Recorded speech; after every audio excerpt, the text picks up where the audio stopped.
ومن سيئات أعمالنا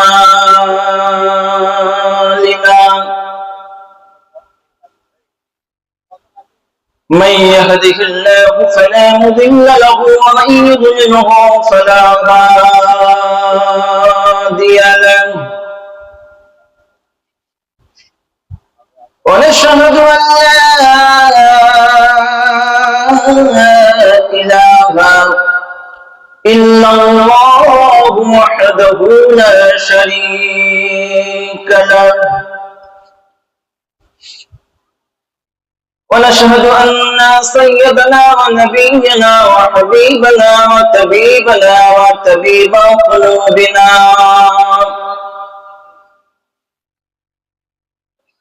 وأرواحنا وسندنا وسيدنا ومولانا محمدا عبد الله ورسوله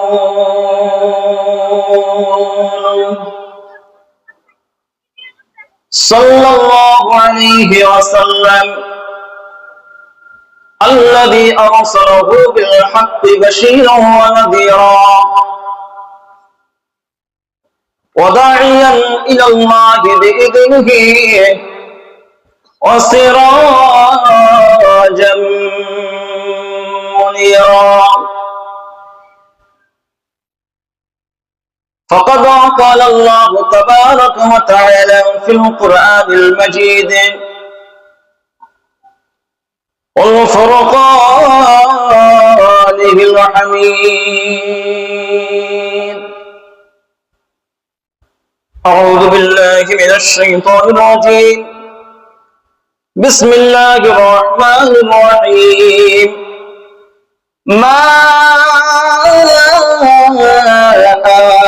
آتاكم الرسول فخذوه وما نهاكم عنه فانتهوا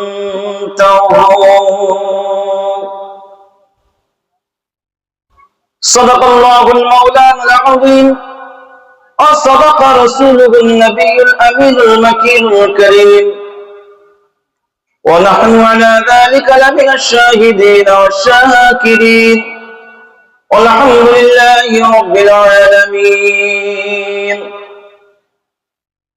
وقال النبي صلى الله عليه وسلم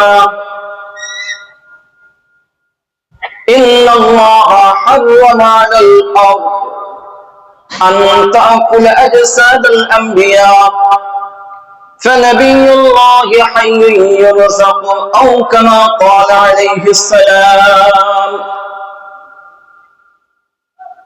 وقال النبي صلى الله عليه وسلم ليأتين على أمتي كما أتى على بني إسرائيل حزو النعل بالنعل حتى إن كان منهم من أتى أمه علانية لكان من أمتي من يصنع بين ذلك وتفرقت على 72 ملة تفترق في أمتي على 73 ملة كلهم في النار كلهم في النار كلهم في النار إلا ملة واحدة قالوا من هي يا رسول الله قال ما أنا عليه وأصحابي أو كما قال عليه السلام بسم الله الرحمن الرحيم إن الله وملائكته يصلون على النبي يا أيها الذين آمنوا صلوا عليه وسلموا تسليما اللهم صل على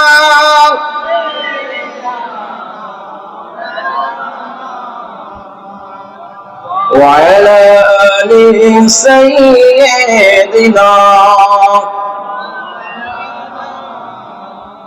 আরো মহব্বতের সাথে ভক্তি ভরে পড়েন আল্লাহুম্মা সাল্লি আলা সাইয়্যিদিনা ওয়া আলা আলি সাইয়্যিদিনা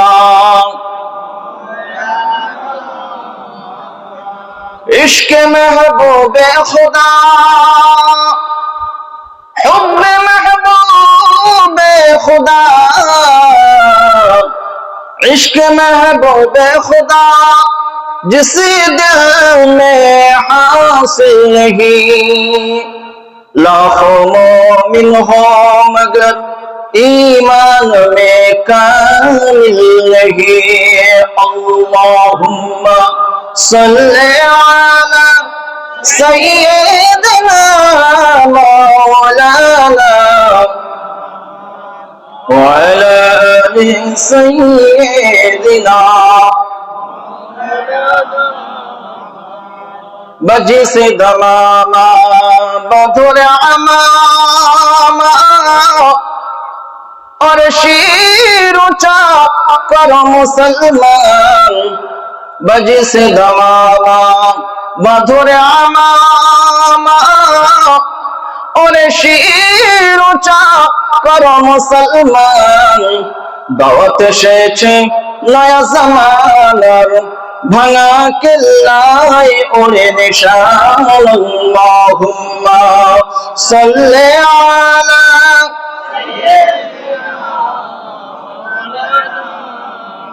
وعلى آل سيدنا নবীর প্রেমে শুকনো খেজুর গাছের চোখে পানি ঝরে নবীর প্রেমে শুকনো খেজুর গাছের চোখে পানি ঝরে আমরা মুমিন লাজত পাবো ওই রাসূলের দরদ পড়ে আল্লাহুম্মা সাল্লি আলা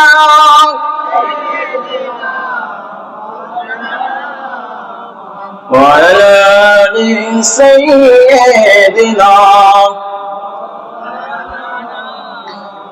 দয়ার নবীজি আমরা তোমায় ভুলতে পারি না তোমার আম্মা আমিনা গো তোমার দুধ মা হালিমা দয়ার নবীজি আমরা তোমায় ভুলতে পারি না তোমার আম্মা আমিনা গো তোমার দুধ মা হালিমা তুমি জন্ম নিলে মা আমিনার ঘরে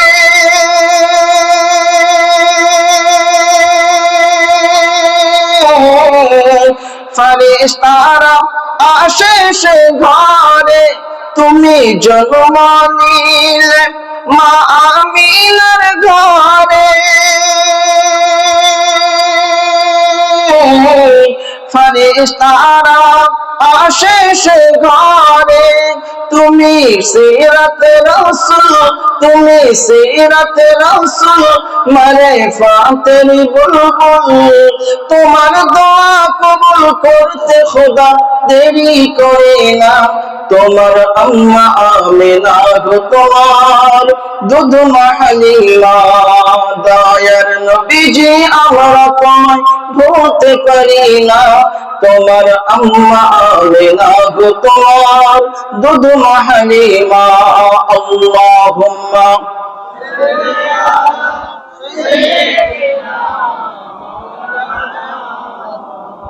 وعلى آل سيدنا কলমা শরীফের জিকির করেন লা ইলাহা লা ইলাহা ইল্লাল্লাহ तौहीद का डंका आलम में बजवा दिया कमली वाले ने, तौहीद का डंका आलम में बजवा दिया कमली वाले ने। पी पी के प्याले कौसर के लौटेंगे मजाजी भर भर के। इल्ला आतैना कल कौसर, इल्ला आतैना कल कौसर, इल्ला आतैना कल कौसर फरमा दिया कमली वाले ने। ला इलाहा, जोरे जोरे ला इलाहा, आरो जोरे ला इलाहा इल्लल्लाह मुहम्मदुर रसूलुल्लाह। अल्लाहुम्मा सल्ली अला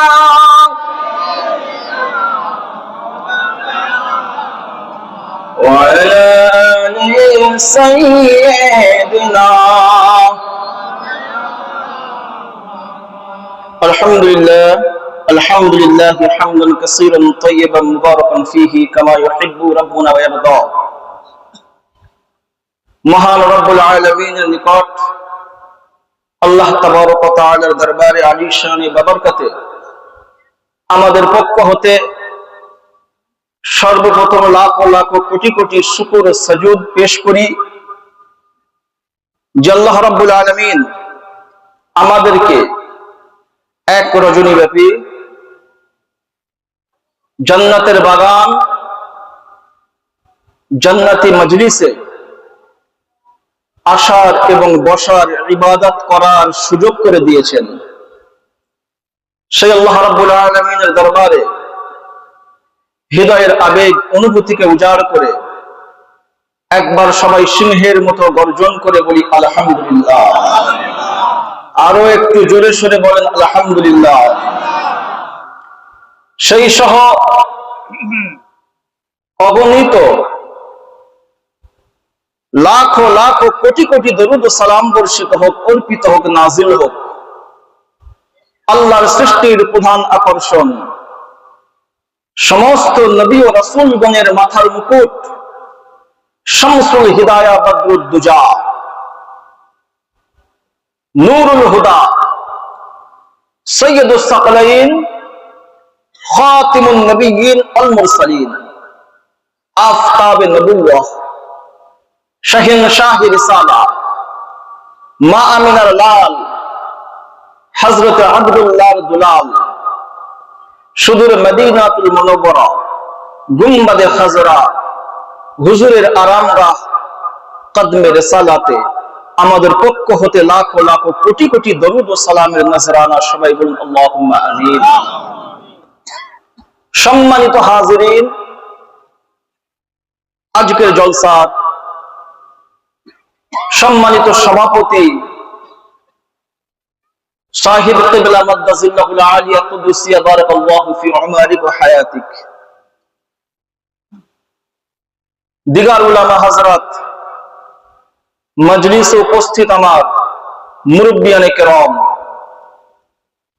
আমার মাথার তাজ, আমার মুরব্বিয়ানে কেরাম, আমার সমবয়স্ক ভাইয়েরা, জোয়ান যুবক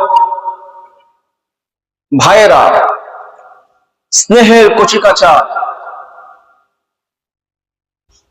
মজলিসের বাহিরে অন্য অন্য জায়গায় পর্দানশী আমার আবেদা জাহিদা আল্লাহ ওয়ালিনী মা ও বোনেরা, আল্লাহ তাআলার হামদ সানা, আল্লাহ তাআলার প্রশংসা, সেই সহ বিশ্ব নবীর প্রতি দরুদ ও সালাম, সেই সহ আমি মুফতি জুলফিকার আহমদ রিজভী আমার পক্ষ থেকে আপনাদেরকে আমার বুক ভরা আন্তরিক সালাম, আসসালামু আলাইকুম ওয়া রাহমাতুল্লাহি তাআলা ওয়া বারাকাতুহু। আল্লাহ আপনাদের সবাইকে সুস্থ রাখুন, স্বাভাবিক রাখুন, ঈমান ও আমালের হেফাজত করুন। সবাই বলুন আল্লাহুম্মা আমিন। আমি পবিত্র হাদিস শরীফ এবং কুরআনুল কারীম থেকে আয়াতে কারিমা তিলাওয়াত করেছি। নির্ভরযোগ্য মুহাদ্দিস ও মুফাসসিরিনে কেরামদের দৃষ্টিকোণ থেকে সংক্ষেপে সাবলীল ভাষায় সহজ করে, যতটা সহজ করা যায়, যতটা ইয়াসসার করা যায় বলার চেষ্টা করব। আল্লাহ তাআলা আমাদেরকে বলার থেকে বেশি বেশি করে আমাল, আল্লাহ তাআলা আমাকে সহজ প্রাঞ্জল ভাষায় আপনাদেরকে সহজ করে বলার তৌফিক দান করেন, সেই সহ আপনাদের শুনে মনে রেখে আমল করার তৌফিক দান করেন। সবাই বলুন আল্লাহুম্মা আমিন। সম্মানিত হাজিরিন, ঐতিহ্যবাহী হুগলি জেলার মানুষ এক বাক্যে সবাই জানে হুগলির আলু বিখ্যাত। কথা ঠিক না? হুগলি জেলার আলু বিখ্যাত। এটা কি? পুরসুরা থানা। পুরসুরা আরো বিখ্যাত। হুগলির মধ্যে পুরসুরা আরো বিখ্যাত জায়গা। আল্লাহ তাআলা আপনাদের সেখানকার ব্যক্তি করেছেন আপনাদেরকে। আমাকে আল্লাহ তাআলা সেই কলকাতা হাওড়া থেকে আসার তৌফিক দান করেছেন। এজন্য আপনারা যে রাত জেগে বসে থাকতে পেরেছেন, এজন্য সমস্ত সবকিছু ছেড়ে দিয়ে এই দ্বীনি মাজলিসে আসতে পেরেছেন, এজন্য অন্তরস্থল থেকে সবাই একবার আল্লাহ তাআলার দরবারে শুকরিয়া আদায় করেন। সবাই বলুন আল্লাহুম্মা আমিন। আমি যে পবিত্র কোরআনুল কারীমের আয়াত তেলাওয়াত করেছি, যার মর্মার্থ নবী যা দেন তা তোমরা গ্রহণ করো, নবী যা থেকে তোমাদেরকে বিরত করেন, যেটা তোমাদেরকে নিষেধ করেন, সে নিষেধটাও মান্য করো। এর মধ্যে কি আছে? এর মধ্যেই আমাদের ভালাই। তার কারণ রাসূল পাক সাল্লাল্লাহু আলাইহি ওয়াসাল্লাম আমাদের পথ প্রদর্শক। পক্ষান্তরে আল্লাহ তাআলা আল্লাহ রাসূলগণের মাধ্যমে যুগে যুগে যুগে যুগে পৃথিবীতে নবী আলাইহিস সালাতু আজমাইনগণকে পাঠিয়েছেন হুদাল লিন-নাস, মানব জগতের, মানব মণ্ডলীর হিদায়াতের জন্য।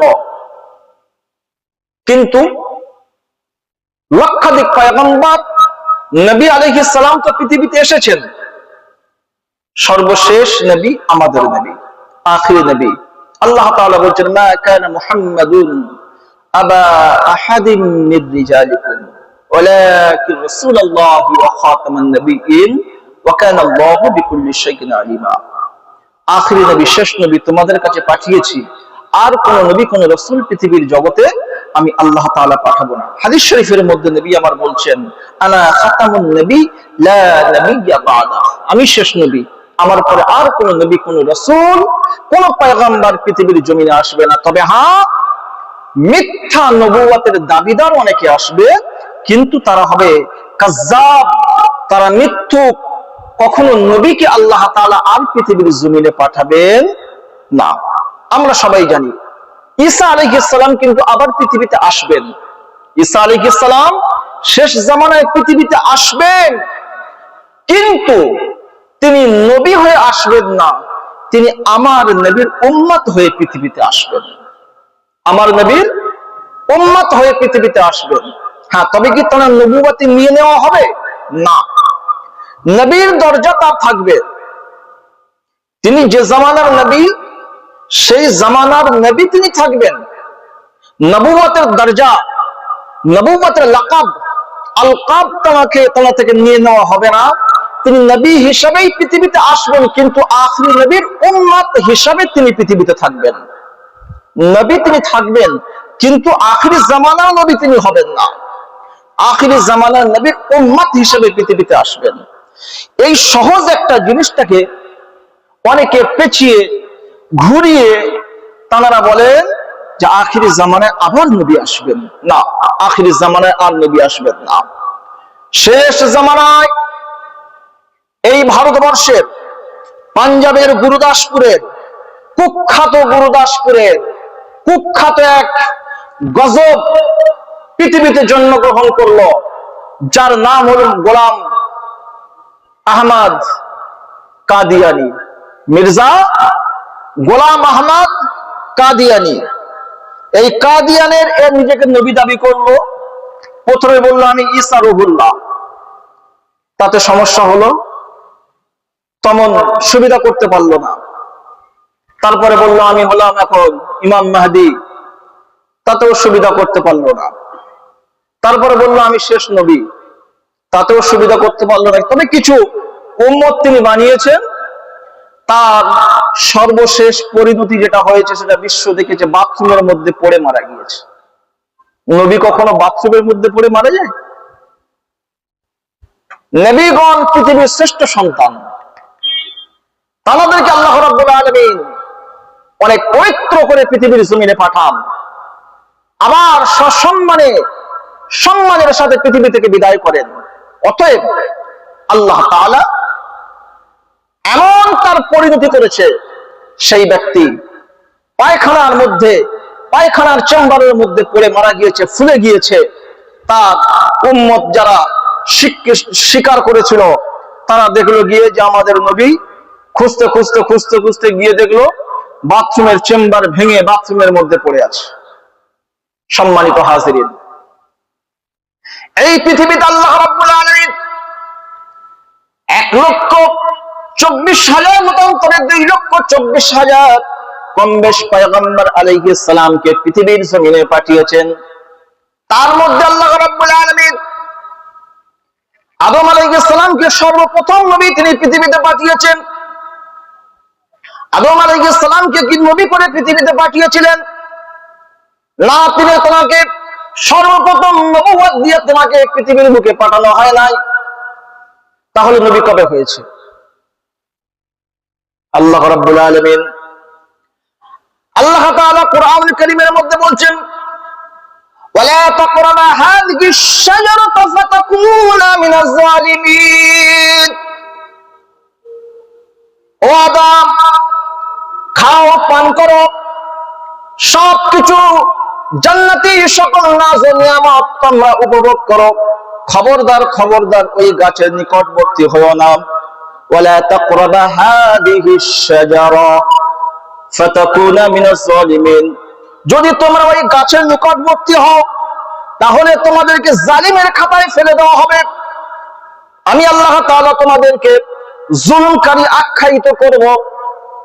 শয়তান তো দেখলো এই একটা সুযোগ, আমাকে যে মারদুদ বানিয়েছে, আমার গলায় যে লামতের তখতি পরিয়ে দিয়েছে, যে মাদুলিটা পরিয়ে দেওয়া হয়েছে, আমার যে স্টাম্প করে দেওয়া হয়েছে, আমি শয়তান,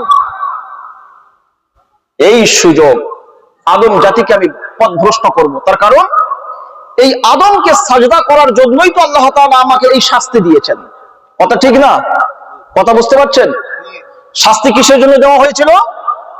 আদমকে সাজদা না করার জন্য। আল্লাহ তাআলা বললেন, তুই আমার হুকুম মানলি না, তো ঠিক আছে, যা, তুই আমার যখন হুকুম মানলি না, তো তোর শাস্তি কাফের, মারদুদ।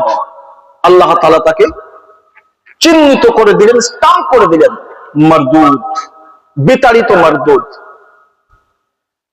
আল্লাহর নবী আদম আলাইহিস সালাম তখন তিনি নবী হন নাই।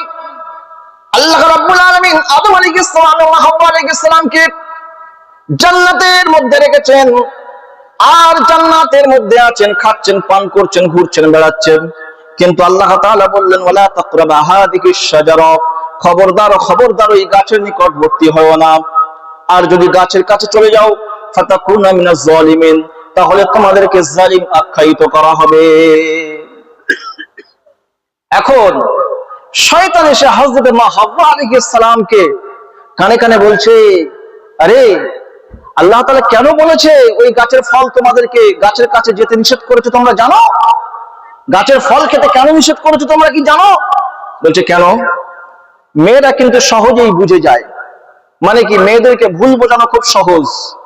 মেয়েদেরকে যদি আপনি একটু যুক্তি দিয়ে একটু ভালোবেসে কোনো কিছু বোঝান, মেয়েরা খুব সহজেই সেটাকে মেনে নেয়। সম্মানিত হাজিরিন, শয়তানের মাথায় অনেক বুদ্ধি। হযরত মা হাওয়া আলাইহিস সালাম, আমাদের সবার মা, হযরত হাওয়া আলাইহিস সালামের কাছে গিয়ে শয়তান বলল, তোমরা গাছের ফল খেতে পারো, কোনো সমস্যা নাই। আল্লাহর নবী হযরত আদম আলাইহিস সালামের কাছে ফলটা যখন হাওয়া আলাইহিস সালাম এনে দিলেন, শয়তান দিল হাওয়া আলাইহিস সালামকে। আর হাওয়া আলাইহিস সালাম দিলেন আদম আলাইহিস সালামকে। আদম আলাইহিস সালাম ওই ফলটাকে নিয়ে ইজতিহাদ করছেন। মুজতাহিদের কাজ হলো ইজতিহাদ করা, গবেষণা করছেন।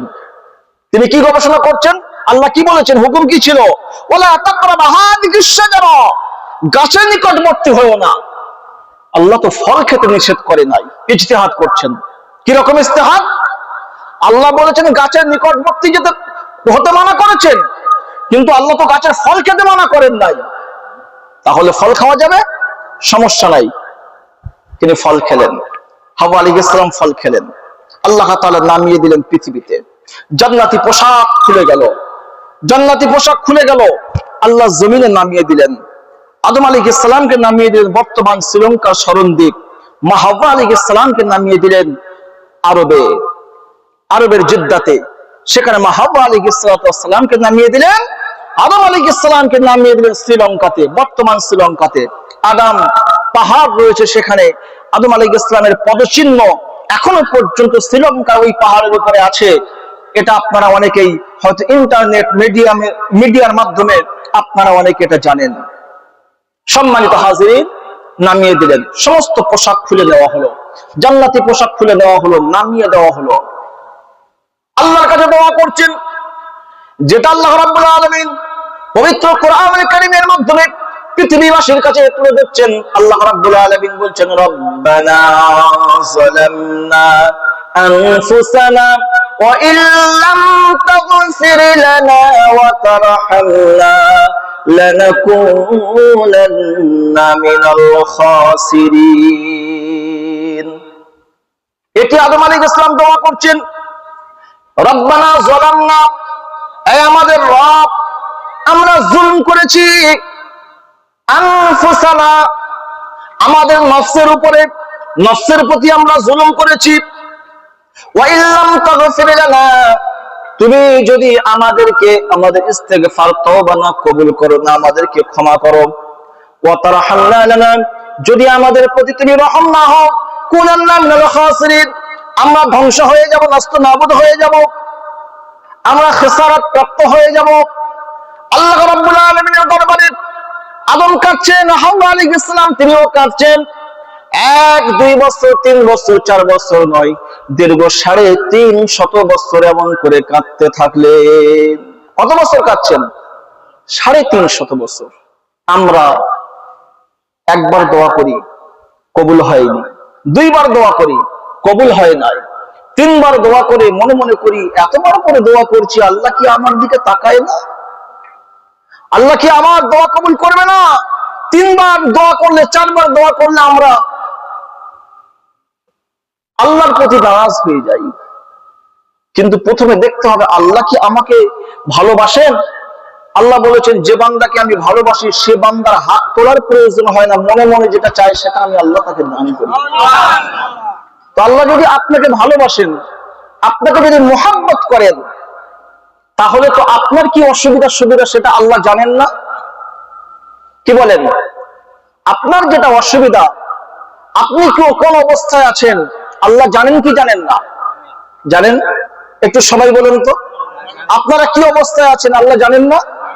আপনারা এই হুগলি জেলার এই জায়গায় যে আপনার পুরসুরাতে এই রাত 10টা, 11টা, 12টার সময় যে আপনারা এই খোলা আকাশের নিচে বসে দিনী মাহফিলে বসে আছেন, দিনী মাজলিসে আছেন, দিনের কথা শুনছেন, আপনারা আল্লাহর ধ্যানে মগ্ন, আল্লাহ রসুলের কথা শুনছেন, আল্লাহ রসুলের হাদিসের কথা শুনছেন, কোরআনের কথা শুনছেন, এটা আমার আল্লাহ জানেন না? আল্লাহ দেখেন না? Allah is a omnipresent, Allah is a omnipotent, Allah is omniscient. Allah দেখেন, আল্লাহ শোনেন, আল্লাহ সমস্ত জায়গায় প্রেজেন্ট। বলুন সুবহানাল্লাহ। মিন হামলিল মারিদ, আমাদের ঘাড়ের শিরা অপেক্ষা আরো নিকট। আন-নাবিয়্যু আওলা বিল মুমিনিনা মিন আনফুসিহিম, আমার নবী আমাদের নফসের আরো নিকটে। বলেন সুবহানাল্লাহ। কোরআন বলছে, আন-নাবিয়্যু আওলা বিল মুমিনিনা, প্রতিটি মুমিনের, মিন আনফুসিহিম, প্রতিটি মুমিনের নফসের আরো কাছে নবী আছে। তাহলে নবী যদি আপনার নফসের আরো কাছে থাকে, তাহলে আপনি কি করবেন? ভুল করতে পারবেন? রাতের অন্ধকারে মানুষ যখন ঘুমিয়ে যায় আপনি চুরি করতে বার হন, তবে আপনাদের এলাকার মানুষ এমন নাই। এটা কলকাতা, রাত্রে ঘুমিয়ে পড়ার পরে সাইকেল, বাইক, কার, বিভিন্ন ধরনের জিনিস চুরি হয়, সোনা দানা ঘরে ডাকাতিও হয়। সব হিন্দুরা করে, কেউ মুসলমান নয়, সব হিন্দুরা করে। আল্লাহ দেখে ভয় করে মুসলমানেরা। কি বলেন? মারছে মুসলমান, মরছে মুসলমান, মারাচ্ছে মুসলমান, সব করছে এখন মুসলমান। মুসলমানের এটি কি হওয়ার ছিল? আজ বর্তমান সময়ে পায়ের নিচে থেকে মাটি সরে গিয়েছে মুসলমানের। কি কারণে? আল্লাহ তার রাসূলকে ভুলে গিয়েছে, আমার নবী মুস্তাফাকে ভুলে গিয়েছে, আল্লাহ তাআলার আদেশকে তারা ভুলে গিয়েছে। মুসলমানের গর্দান উঁচু থাকার কথা, মুসলমানের গর্দান কেন নিচু হয়ে গেল? তার কারণ আল্লাহ তাআলা বলছে, বান্দা ফাযকুরুনি আযকুরকুম, তুমি আল্লাহ, তুমি বান্দা যদি আমাকে স্মরণ করো, আযকুরকুম, আমি আল্লাহ তোমাকে স্মরণ করব। আশকুরুলি ওয়ালা তাকফুরুন, শুকর করেন, আল্লাহ বাড়িয়ে দেবেন। শুকর করেন, যে অবস্থায় আছেন আলহামদুলিল্লাহ, যে অবস্থায় আছেন বলে আলহামদুলিল্লাহ। আল্লাহ শুকর করলে বান্দার সমস্যা দূর হয়ে যায়, আল্লাহ তাআলা তাকে নাজ ও নিয়ামত দ্বারা পরিপূর্ণ করে দেন। আল্লাহর দরবারে যদি কেউ শুকর আদায় করে, আল্লাহ বলছে, বান্দা তুমি যদি শুকর আদায় করো, অসুবিধা আছে, তোমার অসুবিধা আছে, তারপরেও যদি বলো আলহামদুলিল্লাহ, আল্লাহ বলছে, বান্দা আর ভয় পাওয়ার দরকার নেই, আমি তোমার হয়ে যাব, আমি তোমার হয়ে যাব। আপনি অ্যাক্সিডেন্টে পড়েছেন, সমস্যা হয়ে গিয়েছে, আপনি আলহামদুলিল্লাহ বলেন, ইনশাআল্লাহ আপনার ওই বিপদটা কখনো আসবে না। আল্লাহ বলবেন, বান্দা তুই পাস করে গিয়েছিস। নবীদেরকে তো আল্লাহ তাআলা এত ভালোবাসতেন। দেখবেন যার যত বেশি বিপদ তার ঈমানও তত মজবুত। নবীদেরকে আল্লাহ এত ভালোবাসতেন, কিন্তু এমন একজন নবীর নাম বলুন যে নবীকে আল্লাহ তাআলা পরীক্ষা নেন নাই, বলতে পারবেন? আল্লাহর নবী জাকারিয়া আলাইহিস সালামকে পিছন থেকে তারা ধাওয়া করেছেন। আল্লাহর নবী জাকারিয়া আলাইহিস সালাম গাছের কাছে চলে গেলেন, গাছের মধ্যে ঢুকে পড়লেন, কেটে ফেলা হলো। আল্লাহর নবী জাকারিয়া আলাইহিস সালাম শহীদ হয়ে গেলেন। আল্লাহর নবী হযরত ইব্রাহিম আলাইহিস সালাম নমরুদের অগ্নিকুণ্ডের মধ্যে ফেলা হলো। যখন ফেলা হচ্ছে, জিবরিল আমিন আলাইহিস সালাম এসে হাজির। জিবরিল আমিন এসে বলেন, নবীদের বিপদে আপদে বালা মুসিবতে আল্লাহ তাআলা আমাকে বানিয়েছেন তাদের সাহায্য করার জন্য। ইব্রাহিম আলাইহিস সালামকে জিবরিল আমিন এসে বলেন, ও নবী ইব্রাহিম, আপনি বলেন আপনার কি সমস্যা আছে, আল্লাহ পর্যন্ত আমি নিয়ে যাব, আল্লাহ পর্যন্ত আমি পৌঁছে দেব। আপনার কোন যদি আল্লাহর কাছে দোয়া থাকে আপনি বলেন। ইব্রাহিম আলাইহিস সালামের ঈমান দেখেন। আল্লাহর নবী হযরত ইব্রাহিম আলাইহিস সালাম বলেন, আমি কোন অবস্থায় আছি আমার আল্লাহ তাআলা অবগত, আল্লাহ দেখছে। তাহলে তোমার আমার আল্লাহ পর্যন্ত আমার পরিস্থিতির খবর জানানোর কোনো প্রয়োজন নাই। আমি কোন অবস্থায় আছি আমার আল্লাহ তাআলা দেখছেন। অগ্নিকুণ্ডের মধ্যে নিক্ষেপ করা হলো। আল্লাহ তাআলা পবিত্র কোরআনুল কারীমের মধ্যে বলছেন, বিসমিল্লাহির রহমানির রহিম, কুলনা ইয়া নারু কুনি বারদাও ওয়া সালামুন আলা ইব্রাহিম। আগুন আমার ইব্রাহিমের জন্য এমন একটা পরিবেশ হয়ে যায়, শীতল হয়ে যায়, নয় গরম নয় ঠান্ডা। আল্লাহ রাব্বুল আলামিন যখন আগুনের উপরে হুকুম আদেশ জারি করলেন, সাথে সাথে কয়েক কাটা জায়গা ফুলের বাগান হয়ে গেল। আল্লাহর নবী হযরত ইব্রাহিম আলাইহিস সালাম আরামের সাথে থাকতে শুরু করলেন। 40 দিন পার হয়ে গেল। নমরুদের দলবল বলল, চল এবারে গিয়ে দেখি কি অবস্থা। গিয়ে দেখছেন কাঠগুলো সরিয়ে সরিয়ে, ছাই সরিয়ে সরিয়ে গিয়ে দেখছেন আল্লাহর নবী ইব্রাহিম আলাইহিস সালাম আনন্দে, মহাসমারোহে, মহা আনন্দের সাথে ঘুমাচ্ছেন, আরাম করছেন। আর কিছু গাছ সেখানে আল্লাহ তাআলা তৈরি করে দিয়েছেন, গাছে ফল ভর্তি, ফল খাচ্ছেন আর আরাম করে ঘুমাচ্ছেন। পরীক্ষা নেন নাই? আল্লাহর নবী হযরত ইব্রাহিম আলাইহিস সালাম নমরুদকে বললেন, তুমি যে দাবি করেছো আনা রাব্বুকুমুল আলা, তুমি দুনিয়ার সবথেকে বড় খোদাটা মিথ্যা কথা। দুনিয়ার সবথেকে বড় খোদা হলেন সে যে পূর্ব দিগন্ত থেকে সূর্য উদয় করে পশ্চিম দিগন্তে ঢলিয়ে দেয়, আবার আল্লাহ তাআলা চাইলেই আবার পশ্চিম দিগন্ত থেকে তুলে পূর্ব দিকে নামিয়ে দিতে পারে। যার ইশারায় এই বিশ্ব চলে, যার ইশারায় শ্বাস প্রশ্বাস চলে, যার ইশারায় নদীর জোয়ার ভাটা হয়, যার ইশারায় আসমান থেকে বাড়ি বর্ষণ হয়, বৃষ্টি বর্ষণ হয়, তিনি হলেন আমার রব। নমরুদ বললেন, আমার রাজিত্ব থেকে এত বড় কথা এ মেনে নেওয়া যাবে না, ধরো ওকে, ধরো। ধরে একটা বস্তার মধ্যে বন্ধ করলেন। বন্ধ করার পরে সেনাপতিকে হুকুম দিলেন, যা ওই নীল নদে ফেলে দিয়ে চলে আয়, নীল নদে ফেলে দিয়ে চলে আয়। সেনাপতি হযরত ইব্রাহিম আলাইহিস সালামের বস্তাখানা নিয়ে ৩-৪ জন মিলে কাঁধে করে তুললেন, তোলার পরে গিয়ে নীল নদে ফেলে দিলেন। ফেলে দেওয়ার পরে আল্লাহ রাব্বুল আলামিন একজনকে ডাক দিলেন, হে আমার খিজির। হযরত খিজির আলাইহিস সালামকে ডাক দিলেন।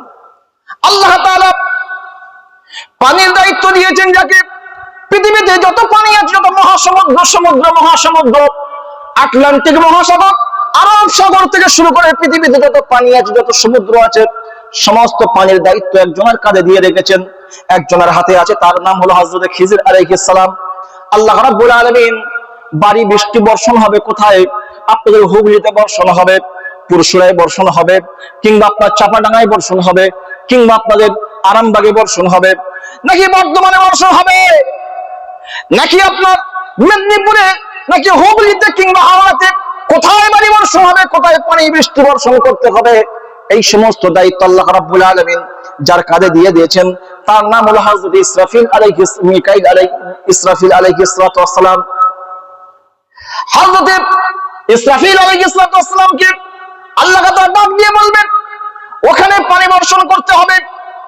মেঘ পরিচালনা করে নিয়ে বাতাসকে অর্ডার করবে, বাতাসকে হুকুম দেবে, অমুক জায়গায় পুরুষ আর অমুক জায়গায় মানুষ পানির জন্য দোয়া করছে, আমি আল্লাহ দোয়া কবুল করে নিয়েছি, যা জলদি করে ওই জায়গায় বৃষ্টি বর্ষণ করে দে। মেঘ পরিচালনা করে নিয়ে গিয়ে সেই জায়গায় বৃষ্টি বর্ষণ করবেন। একজন ফেরেশতাকে আল্লাহ রাব্বুল আলামিন একটা দায়িত্ব দিয়েছেন, মিকাইল আলাইহিস সালাম। হাদিস ইসরাফিল আলাইহিস সালাম, মিকাইল আলাইহিস সালাম, জিবরাইল ও আজরাইল, এই 4 জন ফেরেশতাকে আল্লাহ রাব্বুল আলামিন প্রধান দায়িত্ব রেখেছেন। সিংহায় দিয়ে বসে আছে, একবার ফু দেবেন, আল্লাহ তাআলা যখন বলবেন পৃথিবী ধ্বংস হয়ে যাবে, শত শত বছর এমন করে পড়ে থাকবে, পাহাড় পর্বত চূড়ার মতো উঠবে। এই কয়েকদিন আগে দেখবেন আপনার একটা ভূমিকম্প হয়েছে, এই সপ্তাহখানেক আগে মনে হয় আপনার মায়ানমারে ভূমিকম্প হয়েছে। এই মায়ানমারে যে ভূমিকম্প হলো আপনারা দেখেছেন, এখন ইন্টারনেটের মাধ্যমে আপনাদের সবার হাতে হাতে পৌঁছে গিয়েছে কিভাবে বড় বড় বিল্ডিং গুলো ধূলিসাৎ হয়ে যাচ্ছে। এগুলো দেখলে সূরা জিলজিলাতে আল্লাহ তাআলার এই আয়াতগুলো মনে পড়ে যায়। ইজা যুলজিলাতিল আরদু জিলজালাহা ওয়া আখরাজাতিল আরদু আসকালাহা ওয়া ক্বালাল ইনসানু মা লাহা। আল্লাহ রাব্বুল আলামিন বলছেন, হে বিশ্ববাসী, জগৎবাসী, তোমরা কি জানো আমি পৃথিবীকে কেমন করে ধ্বংস করে দেব? তোমরা টেরও পাবে না। তোমাদের উপরে যখন আমি আল্লাহ গজব নাযিল করব, যখন কিয়ামত নাযিল করব, আসমান জমিনে যখন টক্কর হবে, পাহাড় পর্বতগুলো তুলার মতো উড়বে, আপনাদের কাছে অস্বাভাবিক লাগতে পারে। আবার কি পাহাড় কি আবার উঠতে পারে নাকি? পাহাড় কি আবার উড়বে? হ্যাঁ, পাহাড় উড়বে। যখন জমিন উল্টো পাল্টা উলট পালট শুরু হয়ে যাবে, পাহাড় পর্বতগুলো তুলার মতো উড়তে থাকবে, আমি আপনি আমাদের কোনো চিহ্ন থাকবে না। আল্লাহ রাব্বুল আলামিন আদ ও সামুদ গোত্রের উপরে এমন আযাব দিয়েছিল, আল্লাহ তাদেরকে জমিনের মধ্যে ধসিয়ে দিয়েছেন শুধুমাত্র আল্লাহর নাফরমানি করার কারণে। তাহলে আজ বর্তমান সময় আমরা কি আল্লাহর নাফরমানি করি না? তারপরেও কেন আল্লাহ তাআলা আমাদের উপরে শাস্তি দিচ্ছেন না? কেন দিচ্ছেন না? একটা কথা মনে রাখবেন, মাথায় এই একটা কথা ঢুকিয়ে রাখুন, শুধুমাত্র আমরা ভালো আছি এই কারণে আমার নবী পাক আমাদের জন্য দোয়া করে গিয়েছেন, এজন্যই আমরা ভালো আছি। কথা বুঝছেন? আমরা যে রকমের অত্যাচার পৃথিবীতে করছি, আল্লাহর যেরকম নাফরমান করছি, আল্লাহ তো অনেক আগেই আমাদেরকে ধ্বংস করে দেওয়ার কথা, কিন্তু না, আমার নবী বলেছেন, আল্লাহ আমার উম্মতরা গুনাহগার হবে, আল্লাহ তুমি তোমার হাবিবের সাদকায়, তুমি তোমার বন্ধুর সাদকায়, তুমি আমি নবী আমার সাদকায় তুমি আমার বান্দা আমার গুনাহগার উম্মতদেরকে ক্ষমা করে তাদের কাছে তাদের উপরে গজব দিও না। আল্লাহ বললেন ঠিক আছে, আমি কবুল করলাম। একদম শেষ পর্যায়ে এসে যখন হবে না, তখন একটু ছোট ছোট করে গজব দিয়ে তাদেরকে একটু সাবধান করব। করোনা নামক গজব কি আসে নাই? কি বলেন, আসে নাই? কত মানুষ মারা গেল, বেবি বাচ্চার সাথে দেখা নাই। করোনা হয়েছে, আপনার হুগলির মানুষ ব্যাঙ্গালোরে কাজ করেছে, মহারাষ্ট্রে বম্বেতে কাজ করেছে, দিল্লিতে কাজ করেছে, বিভিন্ন জায়গায় কাজ করেছে, সেখানে আপনার করোনা হয়েছে, আর বাড়িতে তাকে ফিরিয়ে দেওয়া হয় নাই, হয়েছে? সেখানেই তাকে পুড়িয়ে দেওয়া হয়েছে, কি মাটিতে পুঁতে দিয়েছে, কি কোথায় কোন জঙ্গলে ফেলে দিয়েছে, কি সমুদ্রে ফেলে দিয়েছে, আপনারাও জানেন না, আমিও জানি না। এরকম লক্ষ লক্ষ মায়ের বুক খালি হয়েছে, লক্ষ লক্ষ স্ত্রীর বুক খালি হয়েছে, তার স্বামীর লাশের কোনো খবর নাই। এগুলো গজব না? এগুলো গজব ছিল না? ছোট ছোট ভূমিকম্প হবে। আমার নবী বলেছেন, এমন একটা সময় আসবে, এমন একটা কাল আসবে, মানুষ যখন আল্লাহকে ভুলে যাবে, আমি রাসূলুল্লাহ আমার হাদিস আমার বাণীকে যখন ভুলে যাবে, আমার হুকুম যখন মানবে না, আমার আল্লাহর দেওয়া হুকুম যখন তারা মানবে না, সমাজে ভূমিকম্প সৃষ্টি হবে, সমাজে জালজালা আসবে। জালজালা কি? ভূমি কাঁপবে, ঠক ঠক ঠক ঠক করে কাঁপবে। মানুষ তারপরেও যদি সচেতন না হয়, আল্লাহ রাব্বুল আলামিন এক একটা এলাকাকে ধসিয়ে দেবে, এক একটা এলাকাকে মাটির মধ্যে ঢুকিয়ে দেবেন। বর্তমান সময় এটা হচ্ছে, এখনো সতর্ক হওয়ার সময় আছে। কেন হবে, কোন কারণে হবে?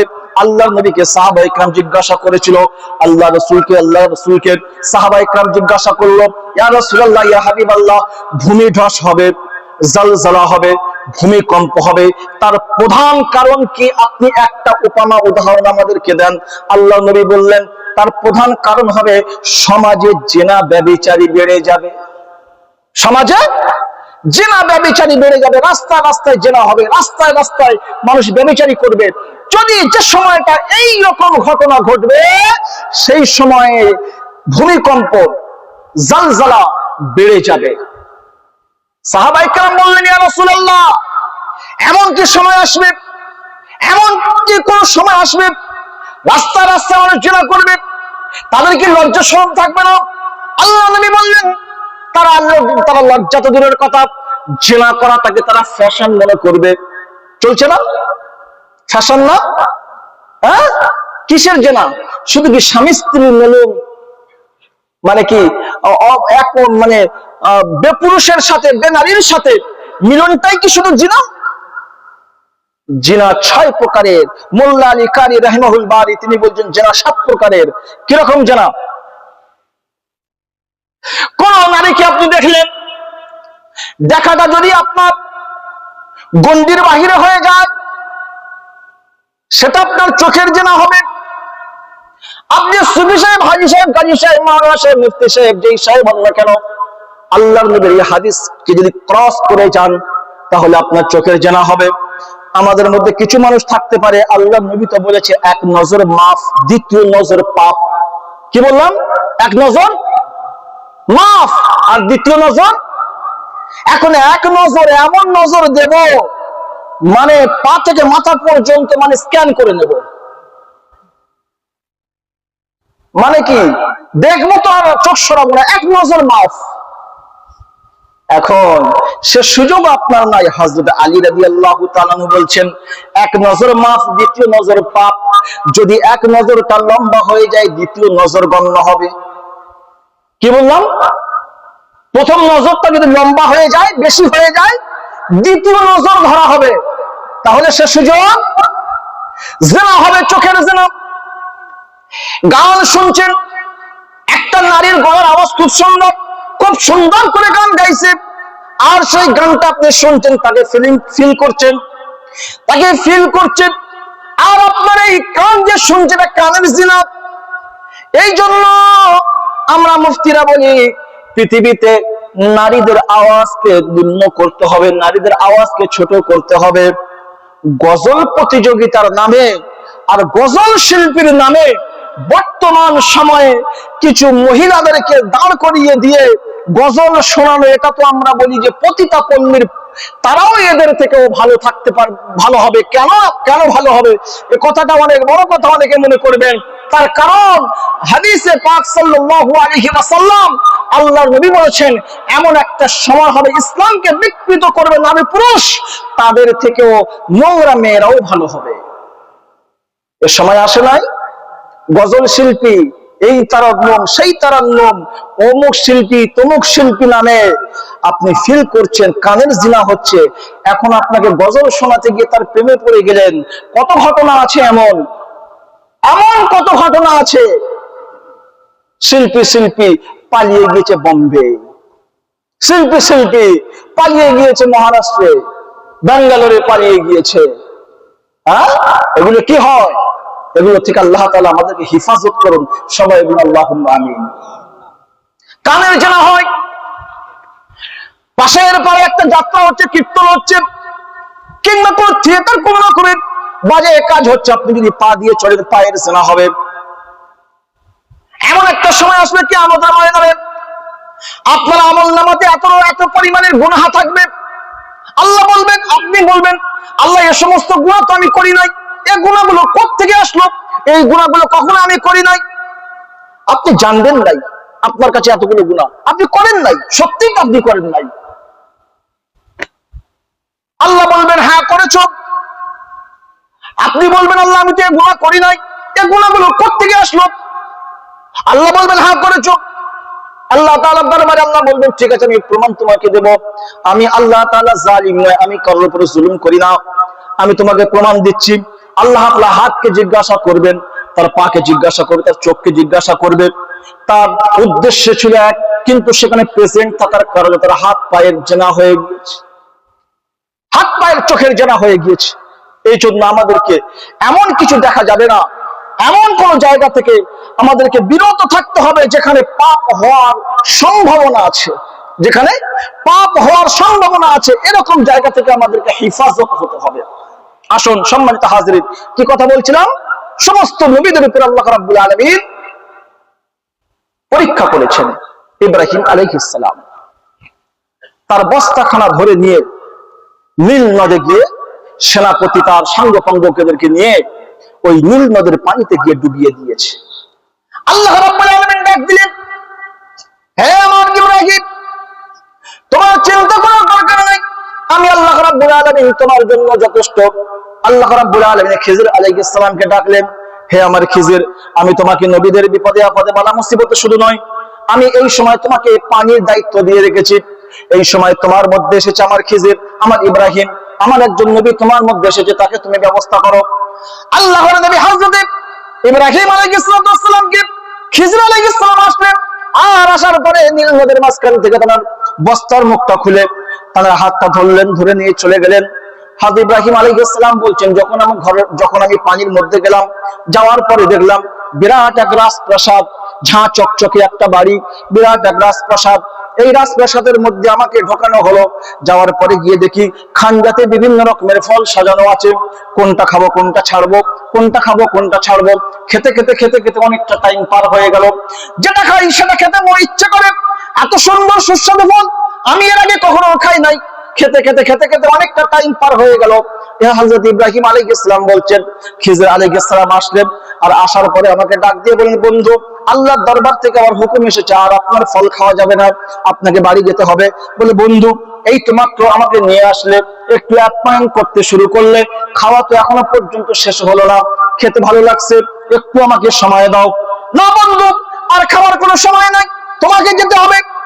কেন এত তারা কিসের? বলেন, আল্লাহ রাব্বুল আলামিন আমাকে হুকুম করেছে তোমাকে নীল নদের চরে, নীল নদের পাড়ে তুলে দেওয়ার জন্য।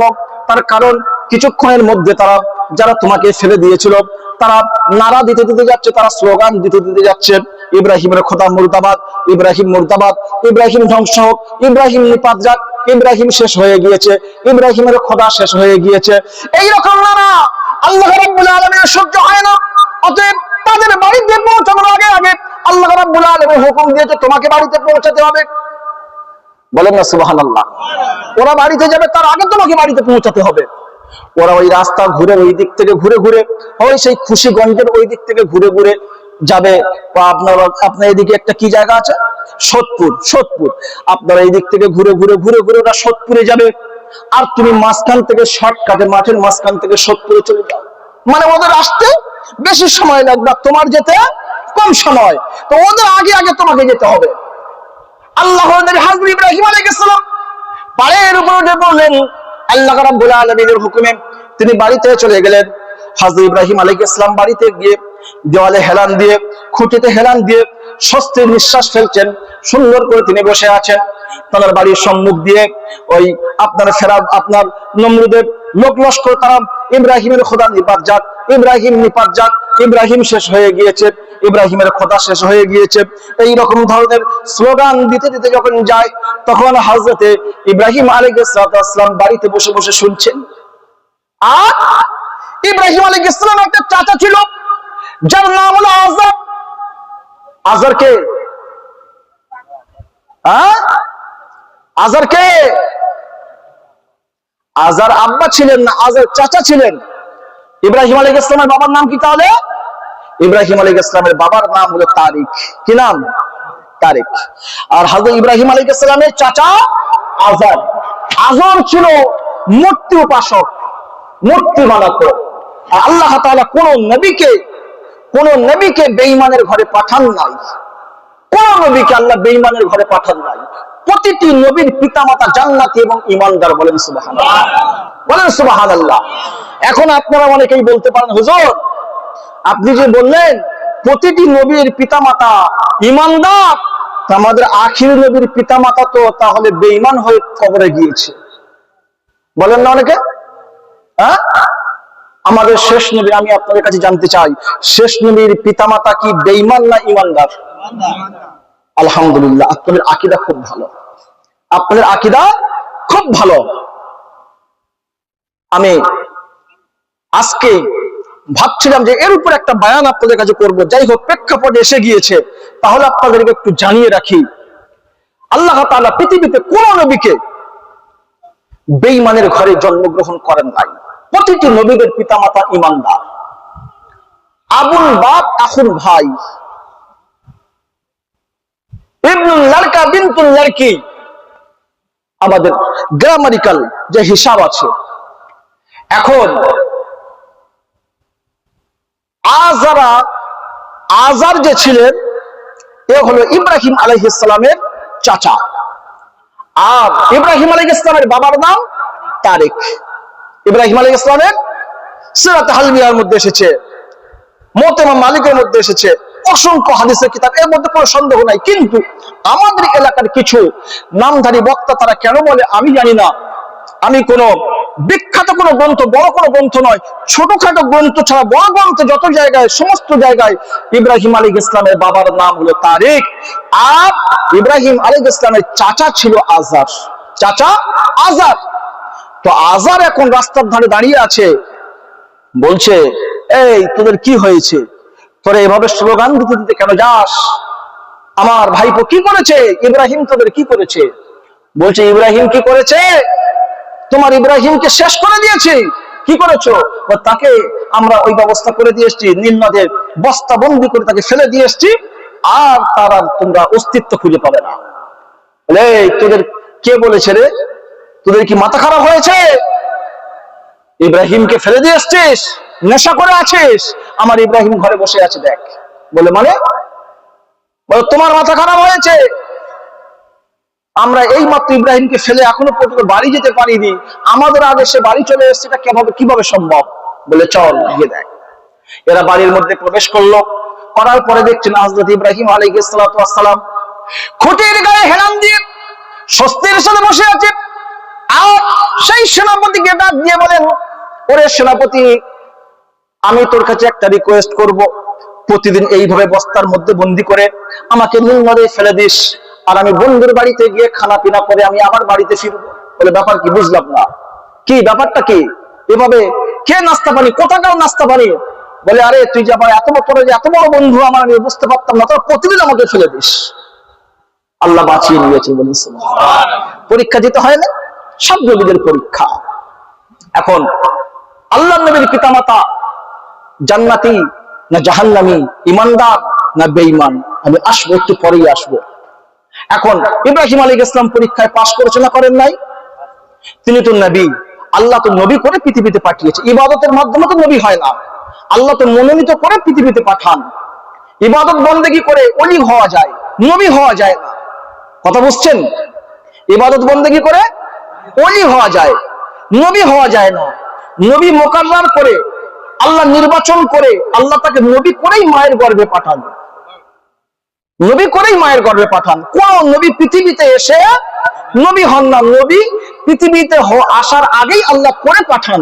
কিন্তু ওলিয়া উলিয়া গওস কুতুব হওয়ার জন্য ইবাদত বন্দেগী লাগে। নফল ইবাদতের মাধ্যমে ফরজের সাথে সাথে সুন্নাতের সাথে সাথে নফল ইবাদত বন্দেগী করে আল্লাহ নৈকট্যবান বান্দা হলে আপনি ওলি হতে পারেন, কিন্তু নবী হতে পারবেন না। সম্মানিত হাজিরিন, এমন করে বহু নবীকে আল্লাহ তাআলা পরীক্ষা নিয়েছেন। ঈসা আলাইহিস সালামকে কেমন করে পরীক্ষা নেওয়া হয়েছে, আল্লাহ তাআলা চতুর্থ আসমানে ঈসা আলাইহিস সালামকে তুলে নিয়েছেন। এমন করে যদি বলা হয় প্রতিটি নবীকে আল্লাহ তাআলা পরীক্ষা নিয়েছেন, কোন নবীকে আল্লাহ তাআলা ছেড়ে দেন নাই। আমার নবীকে আল্লাহ তাআলা কঠিন থেকে কঠিনতম পরীক্ষা নেওয়া হয়েছে। আল্লাহ তাআলা যার জন্য আসমান জমিন সৃষ্টি করলেন, লাউ লাকা লামা খলাকতুল আফলাক, আসমান জমিন আমি আল্লাহ কিছুই সৃষ্টি করতাম না। নবী যদি তোমাকে আমি না সৃষ্টি করতাম, তাহলে সেই নবীকেও আল্লাহ তাআলা পরীক্ষা নিচ্ছেন। কেমন পরীক্ষা নিচ্ছেন? যখন 6 মাস মায়ের গর্ভে, সেই সময় নবী আমার পিতা হারিয়ে যাচ্ছেন। 6 মাস মায়ের গর্ভে আল্লাহ নবী সাল্লাল্লাহু আলাইহি ওয়াসাল্লামের পিতা ইন্তেকাল করেছেন। যখন 6 বছর বয়স, জন্মদাত্রী মাতাকে হারিয়ে ফেলছেন। আল্লাহ তাআলা কেমন পরীক্ষা নিয়েছেন? আল্লাহ তাআলা আমার নবীকে ইয়েতিম ওয়াসির, বাবা মা হারা করে পৃথিবীর বুকে পাঠিয়েছেন। 6 বছর বয়সে, 6 মাস বয়সে বাবাকে হারিয়ে ফেললেন। 6 বছর বয়সে মাকে হারিয়ে ফেললেন। এইরকম একটা পরিস্থিতি, এরকম একটা করুণ অবস্থা। আল্লাহ তাআলা আমার নবীর হাতটা কিন্তু ছেড়ে দেন নাই। আল্লাহ তাআলা সেই জায়গা থেকে আস্তে আস্তে আস্তে আস্তে আস্তে করে মদিনার মসনদে বসিয়ে দিলেন। শুধু মদিনার মসনদে নয়, বর্তমান সময়ে 57টা মুসলমান রাষ্ট্রের প্রতিটি মুসলমানের কলিজার মধ্যে বসিয়ে দিলেন। জোরে হবে না? 57টা মুসলমান রাষ্ট্রের প্রতিটি মুসলমানের অন্তরের মধ্যে ঢুকিয়ে দিলেন। আন-নাবিয়্যু আওলা বিল মুমিনিনা মিন আনফুসিহিম, নবী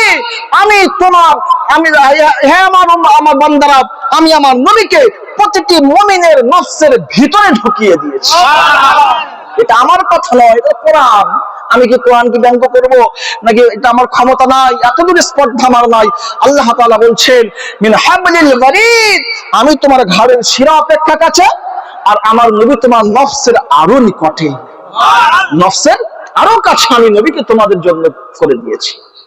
আমার নবী আবওয়াবা নামক স্থানে আমার নবী পাক সাল্লাল্লাহু আলাইহি ওয়াসাল্লামের আব্বাজান শুয়ে আছেন।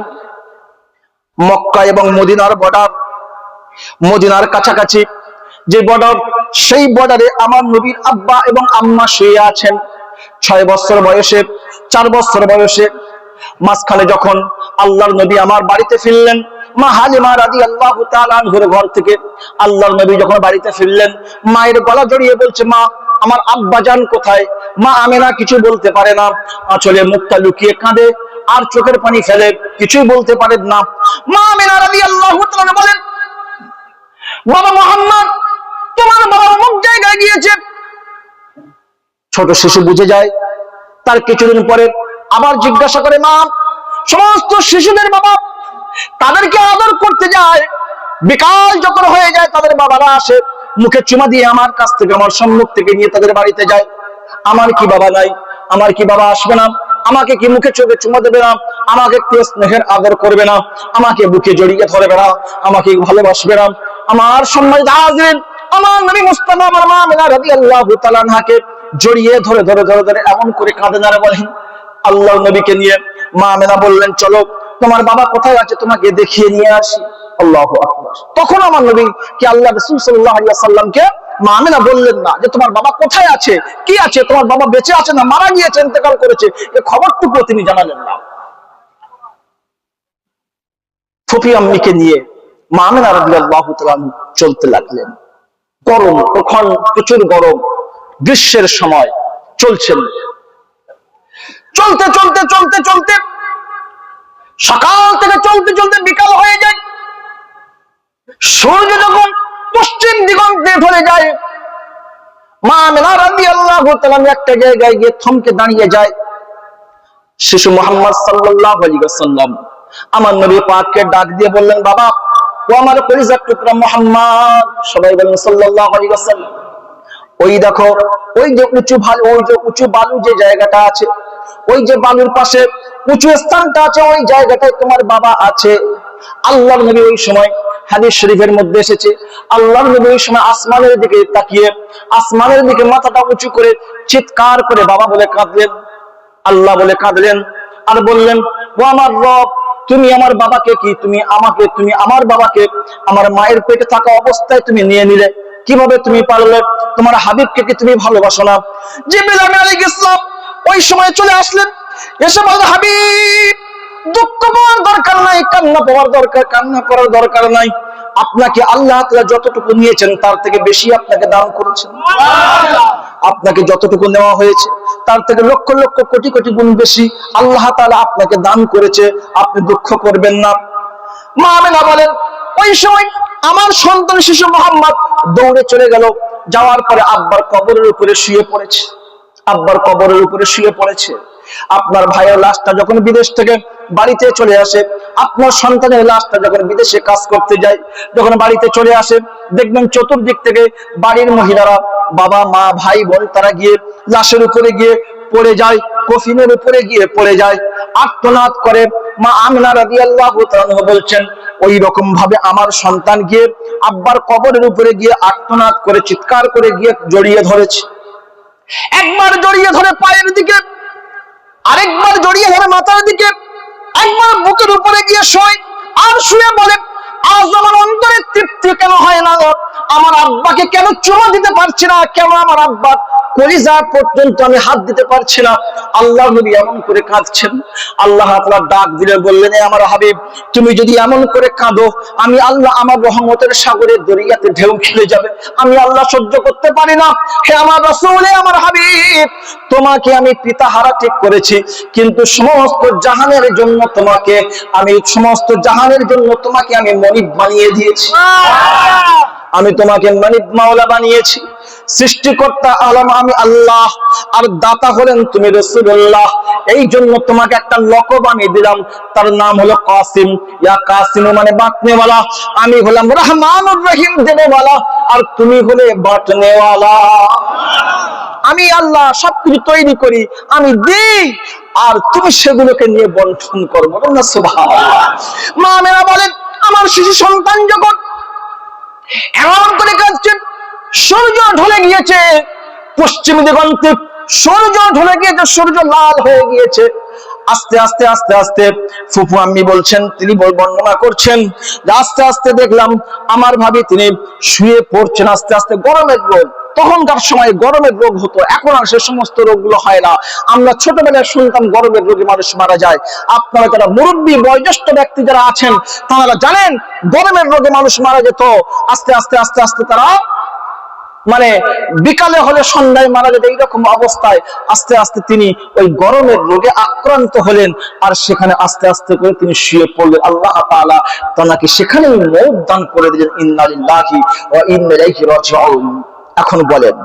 এখন বলেন বাবাহারা, বাবাকে দেখার জন্য মাকে নিয়ে এসেছিল, বাবার কবর দেখলো।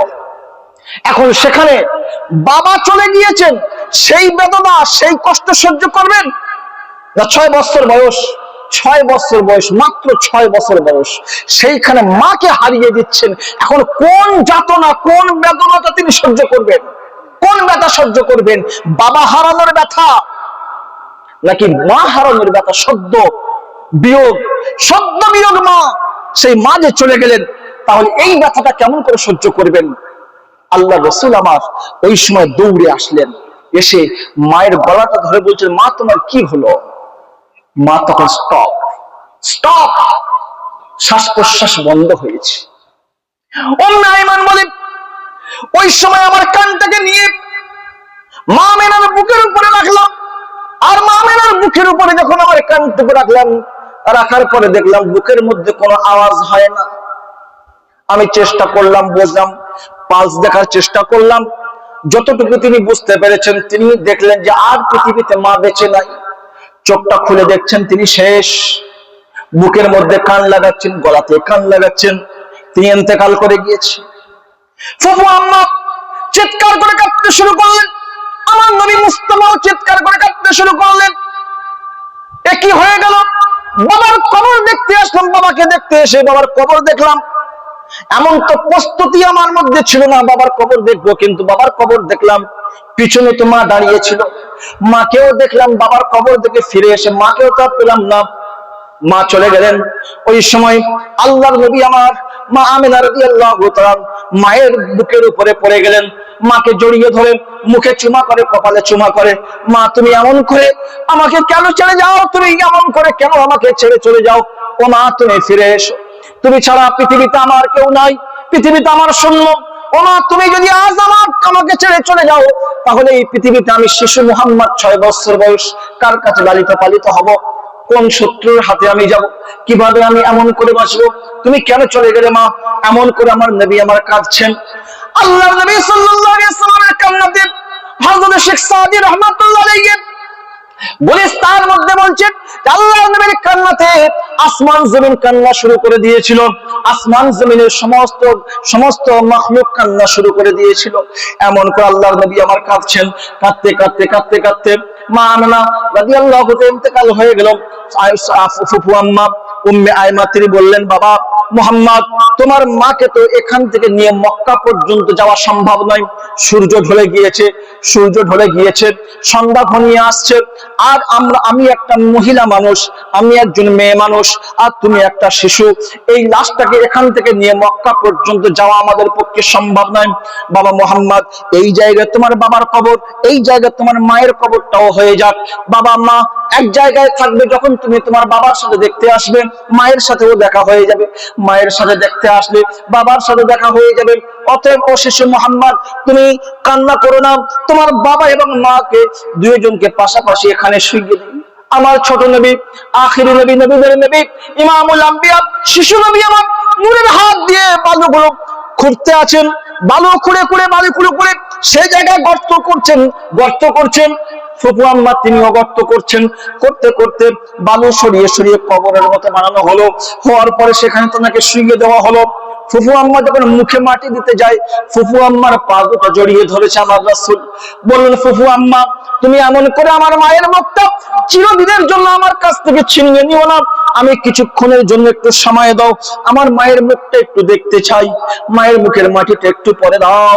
এই জন্য আমরা অনেকে বাবাকে যখন কবরে রাখি, মাকে যখন কবরে রাখি, আমাদের আদরের ভাই, কলিজার টুকরা ভাইদেরকে যখন আমরা কবরের মধ্যে রাখি, ওই সময় বারবার দেখার চেষ্টা করি। যত আস্তে মাটি দেওয়া হয়, যতটা টাইম আমরা পাই, দেখার চেষ্টা করি কিনা? আমার ছোট ভাই 2022 সালে রোড অ্যাক্সিডেন্টে মারা গিয়েছে, কলিজা ফাঁক হয়ে গিয়েছে। আমাদের প্রতিটি মানুষের, আমিও বুঝি ভাই হারার যন্ত্রণা, ছোট ভাই হারার যন্ত্রণা, সেই যন্ত্রণায় কাতর আজও আমরা ভুলতে পারিনি। তো যাদের যায় তারা এগুলো বোঝে। ভাইকে যখন কবরের মধ্যে আমি শোয়াচ্ছি, আমি মেনেছি, জানাজা পড়িয়েছি, আমি যখন কবরের মধ্যে শোয়াচ্ছি, ওই সময় মনে হচ্ছে, ভাই তোমরা একটু দাঁড়াও, একটু দেরি করো, ভাইয়ের মুখটা আরেকটু সময় ধরে দেখি। এগুলো ফিল করা যায়, কষ্ট, এগুলো ভাষা ব্যক্ত করা যায় না। এগুলো ফিল করা যায়, অনুভব করা যায়, ভাষায় ব্যক্ত করা যায় না। যাদের গিয়েছে তারা জানে, কিন্তু যাদের যায় নাই তাদের যেন আল্লাহ তাআলা এইরকম মুসিবত না দেয়। মা আমিনা বলেন, মা আমিনা কাঁদছেন, মা আমিনা শুয়ে গিয়েছেন। কবরের মধ্যে তাকে টেনে শুইয়ে দেওয়া হলো। শুইয়ে দেওয়ার পরে মাটিটা দেওয়া হলো, মুখের মাটি চাপা দেওয়া হলো। আসমানের দিকে তাকিয়ে আমার নবী বিড়বিড় করে কি যেন আল্লাহর সাথে বলছেন। মা আমিনা রাদিয়াল্লাহু তাআলা আবু আবব নামক জায়গাতে তাকে মাটি